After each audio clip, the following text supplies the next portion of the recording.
दोस्तों, आज के इस वीडियो में मैं आपको बहुत ही इंपॉर्टेंट टॉपिक बताने वाला हूं। जैसे कि यहाँ पर देख सकते हैं, ट्रेन टिकट कंफर्म नहीं होने पर अगर आप ये ट्रिक अपनाते हैं तो आपको 100% सीट मिल जाएगा। क्योंकि दोस्तों, यहाँ पर देख सकते हैं मैंने भी एक टिकट बुकिंग किया था बिजी रूट। जैसे कि यहाँ पर आप लोग देख सकते हैं दानापुर से वलसाड़ के लिए। और यहाँ पर अभी मैं करेंट स्टेटस अगर मैं देखता हूँ तो यहाँ पर देख सकते हैं 2 लोगों के लिए था, जिसमें यहाँ पर 264 वेटिंग बुकिंग स्टेटस था। लेकिन यहाँ पर करेंट स्टेटस 19 और 20 आकर के रुक गया और ट्रेन चार्ट बन गया और यह टिकट कंफर्म नहीं हो पाया और जाना बहुत ही ज़रूरी था। लेकिन अब दोस्तों यहाँ पर देख सकते हैं लिख चुका है यहाँ पर चार्ट प्रिपेयर्ड, और अब ये टिकट कंफर्म बिल्कुल भी नहीं होगा क्योंकि इसका ट्रेन का चार्ट बन चुका है। अब तो दोस्तों यहाँ पर कोई रास्ता बचा ही नहीं था। तो अब आपको क्या कैसे करना है, कौन सा तरीका अपनाना है ताकि आप इसी ट्रेन में 100% आपको कंफर्म सीट मिल जाएगा। तो अब काफ़ी सारे लोगों को लगता है कि ट्रेन चार्ट बन गया और वेटिंग टिकट कंफर्म नहीं हो पाया, तो इसका यह मतलब है कि अब उस ट्रेन में कोई भी सीट खाली नहीं है, इसलिए तो हमारा वेटिंग टिकट कंफर्म नहीं हो पाया। लेकिन फ्रेंड्स, ऐसा बिल्कुल भी नहीं है। इस ट्रेन में अभी भी कई कोच और बोगी में कि बहुत सीट खाली है, लेकिन इसके बाद भी ये टिकट कंफर्म नहीं हो पाया। अब आप सभी लोग बोल रहे होंगे ऐसा इंडियन रेलवे क्यों करेगी। लेकिन दोस्तों यहाँ पर थोड़ा कुछ ट्विस्ट है जो कि वीडियो में आपको आगे पता चलेगा कि उस ट्रेन में कितनी सीटें खाली है, कौन सी सीट खाली है और किस बोगी में खाली है। असल में आप यह भी बोल सकते हैं, अगर आप ट्रेन में ट्रैवल भी कर रहे हो तो भी पता कर सकते हो कि इस ट्रेन में जो ट्रेन चल रही है इसमें कौन सी बोगी में कहाँ पर कितनी सीटें खाली है। तो अब इसको चेक करने के लिए आपको यहाँ पर करना क्या है, इसके लिए आपको करना क्या है कि सबसे पहले आपको गूगल क्रोम में आना है और लिखना है IRCTC chart vacancy. Chart vacancy लिखने के बाद यहाँ पर फर्स्ट वेबसाइट पे आपको क्लिक करना है। उसके बाद आपके सामने यहाँ पर देख सकते हैं कुछ ऐसे ऑप्शंस आ जाएंगे जिसमें आपको क्या क्या एंटर करना है। सबसे पहले यहाँ पर आपको ट्रेन नंबर एंटर करना है, जैसे कि आप देख सकते हैं। उसके बाद यहाँ पर आपको जर्नी डेट सिलेक्ट करना है, जैसे कि 9 दिसंबर को ही जाने वाला था। तो जर्नी डेट सिलेक्ट करने के बाद यहाँ पर कौन सा स्टेशन से आप चढ़ने वाले हैं आप यह भी चेक कर सकते हैं। तो दानापुर स्टेशन से मैं चढ़ने वाला था, तो दानापुर स्टेशन जब आप ट्रेन सर्च करने के बाद यहाँ पर गेट ट्रेन चार्ट पे क्लिक कीजिएगा। इसके बाद आपके सामने तो उस ट्रेन में जितने भी कोचेज रहते हैं सारे यहाँ पे आपको ऑप्शन दिखने लगेंगे कि कौन से कोच में कितने सीटें खाली है। जैसे कि यहाँ पर देख सकते हैं इस तरीके से आपके सामने पूरा चार्ट बन के आ जाएगा। अब देखिए यहाँ पर A1 B1 B2 B3 या फिर S1 S2 इस तरीके से यहाँ पर कोचेस वगैरह हैं, जिसमें यहाँ पर सब में कितना है 0 0 यहाँ पर सीट वगैरह बताया जा रहा है, जैसे कि आप यहाँ पर देख सकते हैं। अब मेरे को पता करना है यार, बट आपने तो कहा कि कोई मतलब कि कोई कोई कोचेस में सीट खाली है, बट यहाँ पर कोई भी कोचेस में ये तब ये बताएगा दानापुर से वलसाड़ के लिए किसी भी कोच में सीट खाली नहीं है। लेकिन हो सकता है आधी दूर में सीट खाली हो, तो आधा दूर में यहाँ पर लिख करके नहीं आएगा। अब आधा दूर के लिए आपको पार्टिकुलरली चेक करना पड़ेगा उस बोगी पे क्लिक करके, उस कोच पे क्लिक करके। अब जैसे कि देखिए S9 पे मैं क्लिक करने वाला हूँ। अब जैसे ही S9 पे क्लिक कीजिएगा तो S9 के अंदर में जितने सीटें होती है 60 70 80 कुछ होता है ना, 81 82 कुछ इस तरीके से।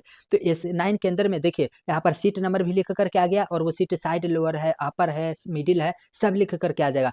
अब देखिए यहाँ पर कलर के हिसाब से डिसाइडेड किया गया है कि अगर आपको व्हाइट कलर दिख रहा है इसका मतलब है कि ऑक्यूपाइड फुल जर्नी है, मतलब जहां से ट्रेन खुलती है और जहां तक जाती है पूरा ही भरा हुआ है। लेकिन अगर यहाँ पर येलो कलर से शो हो रहा है इसका मतलब है कि कई लोग क्या किए हैं, येलो कलर से मतलब है अगर आप उस पर क्लिक कीजिएगा तो वो ट्रेन में पूरा दूरी के लिए लोग ट्रैवल ही नहीं कर रहे हैं। जैसे कि ट्रेन भले ही ए स्टेशन से खुलती है और जेड स्टेशन तक जाती है, लेकिन लोगों ने बुकिंग किया है ए से एम स्टेशन तक, या फिर मतलब कि बीच बीच में लोग ट्रैवल कर रहे हैं, फुल जर्नी ट्रैवल नहीं कर रहे हैं। अब जैसे कि यहाँ पर देखिए S9 पे क्लिक करने के बाद जैसे ही मैं यहाँ पर क्लिक करता हूँ किस पे 14 वर्थ नंबर पे, तो यहाँ पर देखिए लिखा हुआ है क्या, दानापुर से यहाँ पर वलसाड़ के लिए बिल्कुल भरा हुआ है, क्योंकि ऑलरेडी यहाँ पर व्हाइट पे मैंने क्लिक किया। और अब मैं जब येलो पे क्लिक करता हूँ तो यहाँ पर देख सकते हैं 16 नंबर पे क्या लिखा हुआ है, दानापुर से वो DD उपाध्याय जंक्शन के लिए यहाँ पर लिखा हुआ है सीट वैकेंट है। और उसके बाद DDU से वलसाड़ के लिए यहाँ पर ट्रेन भरा हुआ है। अब देखिए यहाँ पर दानापुर से DDU तक के लिए तो सीटें खाली है, इसका मतलब कि अगर कोई दानापुर से चढ़ना चाहे तो दानापुर से ये S9 में 16 नंबर पे सीट पर जाकर के आराम से बैठ सकता है। DDU तक के लिए किसी का भी सीट बिल्कुल भी भरा हुआ नहीं है। और जैसे ही DDU आएगा तो लोग अपना पैसेंजर आ जाएंगे। अब इसी तरीके से आपको चेक करना होगा, हो सकता है DDU से वलसाड़ तक के लिए जहाँ आप जाना चाहते हैं वहाँ तक की सीट बिल्कुल अवेलेबल है। अब इसी तरीके से आपको पार्टिकुलरली चेक करना होगा। अब देखिए यहाँ पर एक मेरे को सीट नंबर मिला 52 S9 के अंदर में, तो इसमें यहाँ पर लिखा हुआ है क्या, दानापुर से बक्सर के लिए सीट वैकेंट है और बक्सर से वेस्टान के लिए सीट भरा हुआ है और वेस्टान सिवान से वलसाड के लिए फिर भी सीट ओपन है। तो यहाँ पर इस तरीके से आप लोग यहाँ पर चेक कर सकते हैं कि कहाँ से कहाँ तक के लिए लोगों ने किस बोगी में कौन-सा सीट नंबर में लोगों ने बुक कर रखा है और कहाँ से कहाँ तक के लिए सीटें खाली है। तो हो सकता है आधा दूर तक के लिए खाली मिल जाए और फिर आधा दूर तक के लिए कोई दूसरे बोगी में या फिर कोई दूसरे सीट खाली हो। तो यहाँ पर इस तरीके से आप पूरा ट्रेन का हिस्ट्री चेक कर सकते हैं कि कहाँ से कहाँ तक के लिए लोगों ने बुक कर रखा है और कहाँ से कहाँ तक का खाली है। अब देखिए, अब इसीलिए मैंने आपको पहले बताया था कि अगर वेटिंग टिकट है तो 100% कन्फर्म होने का इसीलिए यह तरीका है, क्योंकि इस दिन ट्रैवल किस तरीके से हुआ पता है? आधा दूर तक S9 के अंदर बोगी में चले गए और आधा दूर तक किसी का टिकट बुक नहीं था, वैकेंट था तो वहाँ पर बैठ गए और उसके बाद क्या हुआ भाई साहब? उसके बाद ये हुआ कि आधा दूर के बाद उसी ट्रेन में कोई दूसरा सीट में वैकेंट था सीट, वहाँ पर जाकर के बैठ गए, एक ही कोच के अंदर में। अगर आप अच्छे से चेक कर पाओ तो, क्योंकि एक कोच में 80 सीटें रहता है, तो 80 पार्टिकुलरली सभी सीटों में आप देख लीजिए कि कहाँ से कहाँ तक लोगों ने बुक कर रखा है। क्योंकि काफ़ी सारे लोग पूरा फुल जर्नी तो करते नहीं हैं, बहुत सारे लोग हाफ जर्नी भी करते हैं। इसीलिए इस तरीके से यहाँ पर आपको, लेकिन हाँ, ये बात है कि आपको यहाँ पर पार्टिकुलरली चेक करना पड़ता है। तो इस तरीके से आप लोग बिल्कुल ट्रैवल कर सकते हैं। ये बहुत इमरजेंसी केस तब काम आता है जब कहीं से आपको टिकट नहीं मिल पा रहा होता है। लेकिन इसके लिए क्या करना पड़ेगा? अगर आपने ऑनलाइन टिकट बुकिंग किया है तो वो तो ऑटोमेटिक कैंसिल होकर के पैसा वापिस आ जाएगा।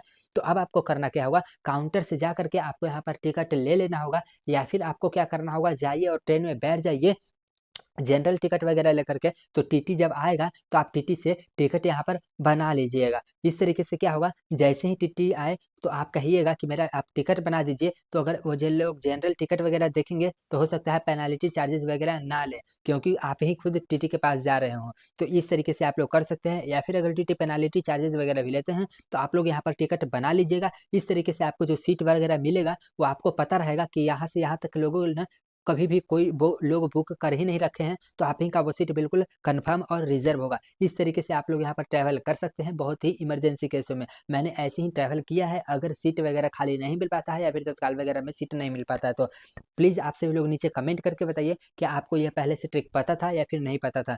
वेल दोस्तों, आज के इस वीडियो में मैंने आपको बताया कि किस तरीके से आप लोग चलती ट्रेनों वगैरह में भी आप लोग चेकआउट कर सकते हैं इसी तरीके से सीट। तो अगर आपको यह वीडियो पसंद आया है तो प्लीज़ इस वीडियो को लाइक करिए। फिर मिलते हैं चलिए एक और इंटरेस्टिंग वीडियो में, तब तक के लिए देखते रहिए सनी श्रेष्ठ।